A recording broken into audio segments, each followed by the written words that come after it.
is before happy hour, because you may well feel like you need a drink after you have listened to what we have to say. Not just one. Not just one, no, not, well, that's why, it's happy hour. So January of this year, the Boston Consulting Group said that 10% of manufacturing jobs are today automated. In 10 years, their projection was that it would rise to 25%. Do we really think the legal sector is going to be untouched? We're not a factory line, but we sure as heck have a lot of jobs and a lot of stuff that the machines can do. If you notice in this picture, this is actually MercedesBenz plant. And there are a couple of humans walking along the upper decks there. But they actually had to retreat from having the machines do all this because they couldn't handle all the customization. So there you go, there's hope. They had to take some machines out and put people in to customize the Mercedes. So, all right, so some things are good. And then December of 2016, Accenture announced that 5% of its workforce is no longer human. Now, Accenture's a lot more like us. They render professional services, high-level consulting. They're a long way from those robots on the line. In 2016 also, Deloitte predicted the automation of 114,000 legal jobs in 20 years. The United States has 900,000 now, so that's a whopping great percentage. And what you hear from vendors today, the AI vendors, the cognitive computing vendors, they basically say that all this stuff, all the machines are going to help you so that you can go do more interesting work. Well, I'd like to know where the hell that work is coming from, because I'm not so sure that it's not going to take it away. To the converse, I think that it will offer some jobs because somebody's got to run the machines. What's the movie we love so much with those ladies at NASA? Oh, Hidden Figures. Hidden Figures. If you remember, when they moved to the mainframe, what they did is they all learned how to program. And that's how they saved their jobs, because they all became programmers instead. So there will be people who teach the machines, and that will be a job that we never had before. And there may be some more interesting work to do. But I am not one of those who buy what vendors say, which is that humans aren't going to lose jobs. Humans will lose jobs, and we're already seeing that happen. And it started really with IBMs Watson in 2011. John and I were watching it. We are husband and wife, and we were watching in our family room, and we watched Watson take on the longest running Jeopardy champion and the champion who had won the most money. And it was quite a night. We said to ourselves, after Watson had handily beaten the humans, the two best they had, we looked at each other and we said, Watson is all about information. What's law about? Information. Who's coming after the law? Watson. And of course, there is now the Watson Legal Division, and the head of that division is a friend of ours, and he is going to be speaking to the Future of Law Committee, and he has promised to take any tough questions we throw at him, so we'll have to work on those questions, right? Email me your questions. Yes, exactly, exactly. So this is how fast this world is moving now. In 2011, what you saw before was an avatar. See that in the center? That's just an avatar. They couldn't have Watson out there. Watson was the size of a master bedroom, and he roared. It was kind of a roar of sound that he made. But in a single year... It's called fans. Fans, yes. Many cooling fans. He weighed thousands of pounds, but only a year later, he was 18 inches wide and 36 inches deep. In 1 year, they made that much of an advancement, and now he weighed 100 pounds. So that's how fast this world is moving. Then he spawned a son. We do tend to personalize our machines, and the son was called Ross. And you could just ask Ross something. Now, what was interesting was humans didn't like, you've all seen Scotty in Star Trek, they don't want to say computer or Ross. They don't want to ask the question. They want to type it in. Aren't we strange? We just don't want to move that extra distance. So they quit doing that. They forgot about that, and they still don't have it where you can ask Ross yet. But they let people type it in, and of course that's much cheaper too. So the response time, if you ask a question of Ross, it's about a 3-second response time. And you can imagine how much time it would take us to research that, quite a lot. And the more the lawyers use the machine, the more Ross learns. So they ran just some tests, and these are kind of anecdotal. But there was a lawyer in a 5-person firm who spent 10 hours finding a case directly on point. Ross found it in those 3 seconds. That's a lot of time, legal time, billable legal time that was gone. So these are just some of the law firms that have licensed Ross and Watson. And you can see there's a list of good names there. A lot of the AmLaw 200 at this point is invested in some kind of AI. It varies from firm to firm, but without any question, everybody is interested in it. And we are running, John and I belong to the College of Law Practice Management. In October, we are doing a conference called Running with the Machines, Artificial Intelligence in the Practice of Law. And we have now broken the conference's attendance record from the time of its existence with people who want to come to this conference, and they're all in the legal industry.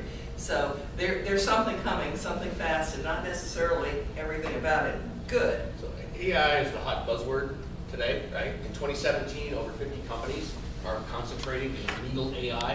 And this is just a graph to kind of show you all this kind of washed out here. Kind of the areas of concentration within law and what some of these companies are doing. Electronic discovery down here at the bottom, so you see like 4 of them there. The legal research, the things that Sharon was talking about over there. Contract analytics, that's the big one, is the contract analytics. So when you're doing your due diligence and those kinds of things, that it runs through basically, and it's very easy for the machines to run through a contract and figure out what's potentially missing, right? What clause should be there that isn't there, and then flag that for the attorney to review. So you see a lot of those that are there.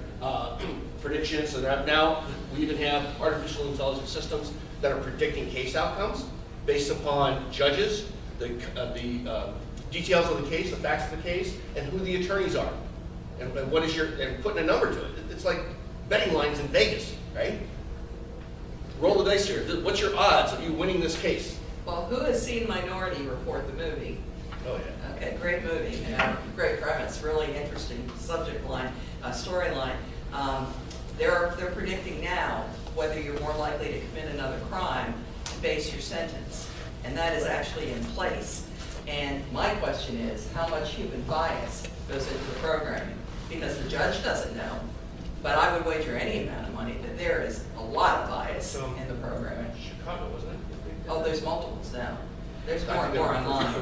But it worries me, and one of the subjects at our conference is the ethics of AI, and some people like Elon Musk, who many of us admire for what he has accomplished. I mean, he basically thinks AI is kind of the devil, and that we're inviting the end of the world. Stephen Hawking has said the same thing. Bill Gates is more along the line of, this is what we've been dreaming about forever. Here?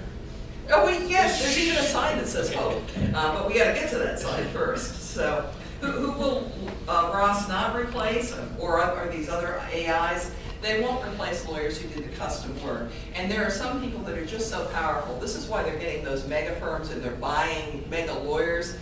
They're needed for what they know and for who they know, because they have relationships or they come out of industries.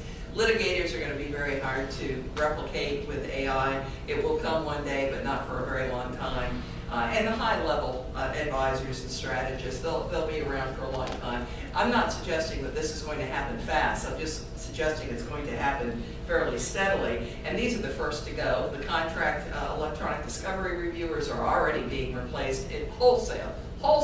It's just amazing how few of them have survived compared to how much of it is now being done by the machines. Paralegals, that's going to be fast. Within the next 5 years, a lot of paralegals are going to be out of a job. And first-year associates, because as we all know, clients don't want to pay for first-year associates. They don't want it. They don't want to pay for training. They want to pay for a real lawyer who's already trained. So it's going to be an issue there. You may have seen recently that the do not pay chatbot, which successfully, about 2/3 of the time, it helped you walk through the steps for your jurisdiction in challenging parking tickets. It was very, very successful. No lawyer needed, right? Well, now it's been programmed to sue Equifax for $15,000 and sends at least half of you. Only in a couple states so far, though. Oh, yes, he's working on the further stage. But Joshua Browder, who is the programmer, was just named by the ABA as one of the American rebels in law. So that's kind of interesting. And he's moved on to tenant-landlord disputes. He's quite a brilliant guy. So you'll hear more about that chatbot, I have no doubt of that. And of course, for the chatbot is a replacement for the lesser lawyer, if you will, who does the garden variety stuff. And that's what I grew up doing, the garden variety stuff, you know, the wills, the trust, I want a bill of sale. I mean, just the garden variety things you need lawyers for. In February of 2017, JP Morgan Chase announced that it was using COIN, which is short for Contract Intelligence, and it could review a commercial loan agreement in seconds. And the work that it does formerly required 360,000 hours of work a year by lawyers and loan officers. That work is gone. It's a machine doing it now. I don't know why people can't see the writing on the wall when they hear stats like that. And this is the Altman-Weil 3 years of studies, because they'd asked different questions in the 3 years. This is more than half of the AmLaw, 320 law firms. The percentage of legal leaders who believe computers will never replace human practitioners dropped from 46% in 2011 to 20.3% in 2015. That's an amazing drop, and I can tell you that when we go talk to AmLaw 200 firms now, it's gone even lower. I mean, they all know it's coming. So in the next 5 to 10 years, at the time the survey was taken, half believed that AI would replace paralegals, which I remembered, I mentioned before, and 35% believe AI will replace first-year associates. So coming from mostly big law, that's interesting. Then you jump to 2016, and as Sharon said, they asked different questions. 52% of the firms that they surveyed are using technology to replace human beings there. But the interesting thing, I think, is the last 2 bullets, where sometimes you see these things as trends happening. You say, oh, okay, it's like the stock market. It's correcting. It goes up. It comes back down. Whatever. But according to the Altman-Weil survey, at least back in 2016, look at the numbers there. Over 80% believe that replacing human resources is permanent. It's not going back the other direction. Their law firms are using fewer support staff, and that's permanent. And I think if you look at the firms that you're in or that you know of, you'll see more and more of that. There's less and less. The ratio of support staff to attorneys is going down. 2017 is next. So it's kind of some more stats that are up there. Just still 2016. Where's 2017? Clicker's not working. Let me try this. Let's go manual. Manual. There's always another way. But what we're seeing in this particular study is they're believing that for the partners, for the big earners and those kinds of things, they're really underworked, if you will.